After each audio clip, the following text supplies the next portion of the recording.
ኤፍራታ ትልቅ መስዋዕት የከፈለችበትን ዋና የናታን ቪዲዮ ያለበትን ፍላሽ ከያፌት ኪስ አውጥታ ለመሄድ ስትል ያፌት እጇን በመያዝ አስደንግጧታል። እንደሚታወቀው ኤፍራታና ያፌት መጠጥ ጠጥተው እሱ እየሰከረ መስሏት ነበረ ኪሱ ገብታ ፍላሹን ለማንሳት የሞከረችው። ሰላም ሰላም፣ ውድና የተከበራችሁ የዜድ ሀበሻ ቤተሰቦች ለቻናሉ አዲስ ከሆናችሁ ሰብስክራይብ በማድረግ እንደዚሁም ቪዲዮውን በላይክ መጀመር አትርሱ። ሐረግ ድራማ ቀጣይ ፓርቲ ይዤላችሁ መጥቻለሁኝ። እስከ መጨረሻው ድረስ አብራችሁኝ ለመቆየት ሞክሩ። ቪዲዮውን በመሀል አስገባላችኋለሁኝ። ኤፍራታ ከያፌት ኪስ ፍላሹን ስታነሳ ምንድን ነው የገጠማት የሚለውን ነው ይዤላችሁ የመጣሁት። እንግዲህ እንደሚታወቀው ያፌት በጣም ጠንቃቃ የሆነ ሰው ነው። ምክንያቱም በዙሪያው ያሉ ሰዎችን ማንንም አያምንም። በተለይ ደግሞ በቤቱ ያለችውን ባለቤቱን የሚወዳትን ኤፍራታን በብዙ ነገሮች ይጠራጠራታል። ቤት ውስጥ ምናልባትም ለናታን የሆነ መረጃ ለማሰባሰብ ነው ወደ ቤቴ የመጣችውና እኔን ለማግባት የፈቃደኛ የሆነችው በማለትም እሷን ይጠራጠር ነበረ። እንዳያችሁት ካሳለፍነው ፓርት ላይ ሳሎን ቤቱን እያጸዳች መሳቢያዎቹን ስታያቸው ፍላሽ አግኝታ ነበረ ከቲቪ ስር። መሳቢያውን ከፍታ ፍላሹን ስታዩ በጣም በመደናገጥ ምናልባትም ይሄ ፍላሽ የናታን ቪዲዮ ያለበት ሊሆን ይችላል በማለት ፍላሹን ይዛ በማሰብ ላይ ሳለች እንዴት ዋልሽ የኔ ንግስት በማለት ከኋላዋ ያፌት ደርሶባት ነበረ። በወቅቱ በጣም ተደናግጣ ነበረ ኤፍራታ። ያፌትም ይሄ ነገር እንደሚከሰትና እቤት ማንኛውንም ፋይል ቢያስቀምጥ እሷ እንደምትፈልገው ያውቃል። ከቀን ወደ ቀን አብሬህ ልስራ፣ የሆነ ስራ መስራት እፈልጋለሁ፣ ወጣ ብዬ የሆነ ነገር መገዛዛት እፈልጋለሁ የምትለው እንደዚሁም ደግሞ አንተ እንድትወስደኝ ወይም ደግሞ መኪና እንድትልክልኝ አልፈልግም፣ በነጻነት ሄጄ ተንቀሳቅሼ የምፈልገውን ነገር ማድረግ ነው የምፈልገው በማለትም ብዙ ጊዜ ትነግረው ነበረ። እሱ ከሷ የእሷ ፍላጎት ከሱ ስራ መጠጋት እንደዚሁም ደግሞ ጓደኞቹን ማወቅ፣ ስለ ስራው አንዳንድ ነገሮችን ማወቅ እንደሆነ ጠንቅቆ ያውቃል። ብዙ ጊዜ ስለ ስራ ስታወራው ብዙ አጥጋቢ መልስ አይሰጣትም።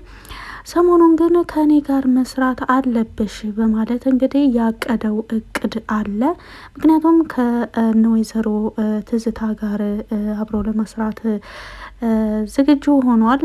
ኤፍራታ በነገራችን ላይ ከናታን ያረገዘች ይመስላል። ኤፍራታ ወደ ስራው እንድትቀላቀል በመፈለግ ያፌት ምን አለ? ከእያንዳንዱ ስኬታማ ወንድ ጀርባ ጠንካራ ሴት አለች ይባላል። ስለዚህ እስኪ እኔም ከአንቺ ጋር አንቺም እኔ ጋር ስራ እንድትሰሪና ጥንካሬሽን ደግሞ በስኬት እንድታሳየኝ ይፈልጋለሁ በማለት እንግዲህ የባለቤቱን የኤፍራታን እገዛም ጠይቆ ነበረ። ኤፍራታ በወቅቱ በጣም ደስ የሚል ስሜት ነው የተሰማት። ለሰከንዶች ካሰበች በኋላ እውነትህን ነው፣ እኔ በጣም ደስተኛ ነኝ በዚህ ነገር፣ ታዲያ መቼ ነው የምንጀምረው በማለትም ነግራው ነበረ። ተረጋጊ፣ ነገሮችን ላስተካክልና አብረን የምንሰራ ይሆናል፣ ወደ ድርጅታችን ሄደሽ አብረሽን ትሰሪያለሽ በማለትም እንግዲህ ቃል ገብቶላታል። ያንንም አስመልክቶ የራት ግብዣ ወጣ ብለን መዝናናት አለብን በማለት ነግሯት ነበረ። ነገር ግን ኤፍራታ ያለችበት የጤና ሁኔታ ብዙ የሚባል ስላልሆነ ቤት ቢሆን ይሻላል፣ እኔ ራሴን እያመመኝ ነው በማለትም ከቤት ላለመውጣት ሞክራለች። ያፌት ግን ሰሞኑን ኤፍራታ ከቤት እንድትወጣ የፈለገበት ትልቅ ሚስጥር አለ። ምክንያቱም በቤት ውስጥ አንዳንድ መከታተያ ነገሮችን ማድረግ ፈልጓል።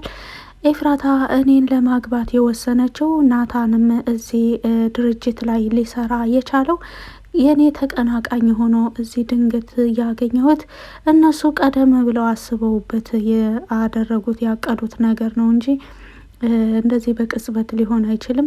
ለዛም ነው ኤፍራታ እኔን ለማግባት የወሰነችው። ምናልባትም ቤት ሆና አንዳንድ ነገሮችን እየተከታተለችለትና መረጃዎችን እየሰጠችው ሊሆን ይችላል በማለት በጣም ጥርጣሬ አለው።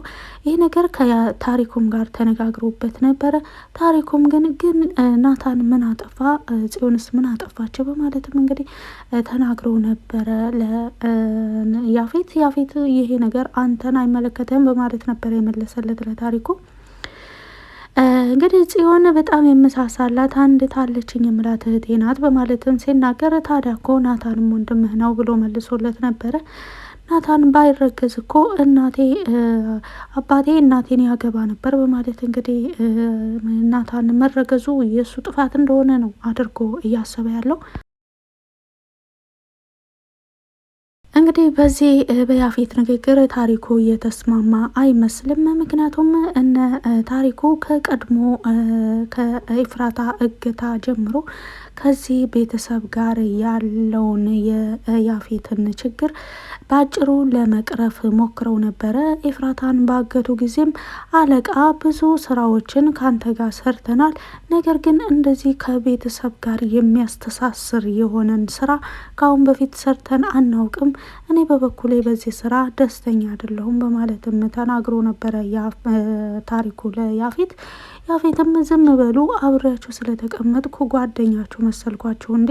እኔ አዛለሁ፣ እናንተ ትዕዛዝ መቀበል ብቻ ነው ስራችሁ በማለትም ነበረ የመለሰላቸው። ከዛን ቀን ጀምሮ እንግዲህ ከዚህ ቤተሰብ ጋር የሆነ ያለው ነገር ታሪኩን እያስደሰተው አይደለም። ነገር ግን አለቃው በጣም ስለሚያምነው የእሱን እምነት ዋጋ ላለማሳጣት እየሞከረ ነው ያለው። እንደሚታወቀው ሂዊ ከሴቶች ጋር ተቀላቅላ ስራ እንድትሰራ ተገዳለች። ካሳለፍነው ፓርትም ላይ ወደ መጠጥ ቤት ወጥተው እጥፍ የሚባል ገቢ እንዲያስገቡም ታዘው ከታገቱበት ቦታ ወደ መሸታ ቤት በመሄድ እንግዲህ የታዘዙትን ነገር ሁሉ አድርገው ነበረ። ከሴቶቹ ውስጥ አንደኛዋ የያፌት የሆነን ሰው እባክህ አግዘኝ፣ እዚህ ታግቼ ነው ያለሁት፣ ይህን ስራ የምሰራው ፈልጌ አይደለም በማለትም ነግራው ስለነበረ ሰውየው የውጭ ሰውና እንደዚሁም እሷን የሚያግዛት ስለመሰላት ይህን ነገር ተናግራ ነበረ። ነገር ግን እዛ ቤት የሚመጣው ሁሉም ሰው የነያፌት ሰውና ለነያፌት ታማኝ የሆነ ሰው መሆኑን አታውቅም ነበረ። ያ ሰው ደግሞ በወቅቱ እዛ ቦታ ግርግር ተፈጥሮ ሌላ ሚስጥር እንዳይወጣ በማሰብ እሺ የኔ ወድ ችግር የለውም አግዝሻለሁ በማለት ረዳሻለሁ በማለት ነበረ በወቅቱ ቃል የገባላት። እንደምንም ያንን ምሽት በሰላም ካሳለፉ በኋላ እንግዲህ እዛ የያፌት ሴቶች ማድረግ የሚፈልጉትን ነገር እንደዚሁም ደግሞ የውጭ ሰው ካገኙ እገዙኝ ብለው እኛን ሊያጋልጡን ይችላሉ በማለት እንግዲህ ለአለቃው ለያፌት መጥቶ ነግሮት ነበረ። ያችን ሴት አስተማሪ የሆነ ቅጣት እንድትቀጧት እፈልጋለሁ በማለትም ያፌት ተናግሯል። ሰውየውም ታዲያ ምን አይነት ቅጣት እንቅጣትና ሰው ግዳት እንዴ በማለትም ሲያዝ አይ በአሁን ጊዜ የሴት እጥረት እንዳለብን ታውቃለህ፣ ነገር ግን አስተማሪ ይሆናል የምትለውን ቀለል ያለ ቅጣት መቅጣት አለብህ በማለትም አንሶታል። እንግዲህ እሺ አለቃ በማለት ትዕዛዙን ተቀብሎ ሄዷል። ናታንና ቢኒ እንግዲህ ጓደኝነታቸው ከእስር ቤት ጀምሮ የዘለቀና አስቸጋሪ በሚባሉ ጊዜያቶች አብረው ጎን ለጎን የነበሩ ሰዎች ቢሆኑም በቅርብ ጊዜ ግን የናታንና የቢኒያም ጓደኝነት ወደ ተቃራኒ አቅጣጫ እየሄደ ነው ያለው። እንደሚታወቀው ሰሞኑን ቢኒያምና ናታን በዘረጉት መረብ ናታን ስኬታማ ሆኖ ያሰበው ተሳክቶለት ወደነ ወይዘሮ ትዝታ ድርጅት ገብቶ ከያፌት በላይ ሆኖ ለመስራት ችሏል። ይሄ ነገር ነጋ ጠባ ቀጠሮ ስለሚያበዛበትና ሰዓቱም የተዛባ ስራ ስለነበረ ለቢኒያም አልደረሰለትም። እንደሚታወቀው ቢኒያም ታግቶ 3 ቀናትን በአቤል እጅ ቆይቷል። እዛ አለበት ቦታ ሂዶ ያወጣውም ጠላቴ ነው ብሎ የሚያስበው አብሮ አደገ የልጅነት ጓደኛው ያፌት ነበረ።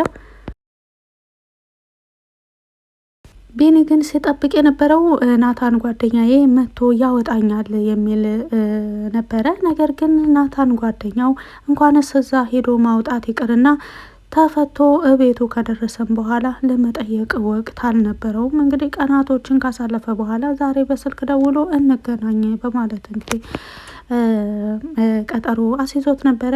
ናታን ጓደኛዬ እኔ አንተን ክፉ ነገር ላለመናገር እየሞከርኩ ነው በማለትም ነበረ በጣም እንደተቀየመ እዛ ጨለማ ቤት አንተ መተህ ታወጣኛለህ ብዬ ብዙ ተስፋ አድርጌብህ ነበረ በማለት እንግዲህ እንደተቀየመው ተናግሯል። ናታንም በቻለው አቅም መልስ ለመስጠት ሞክሯል።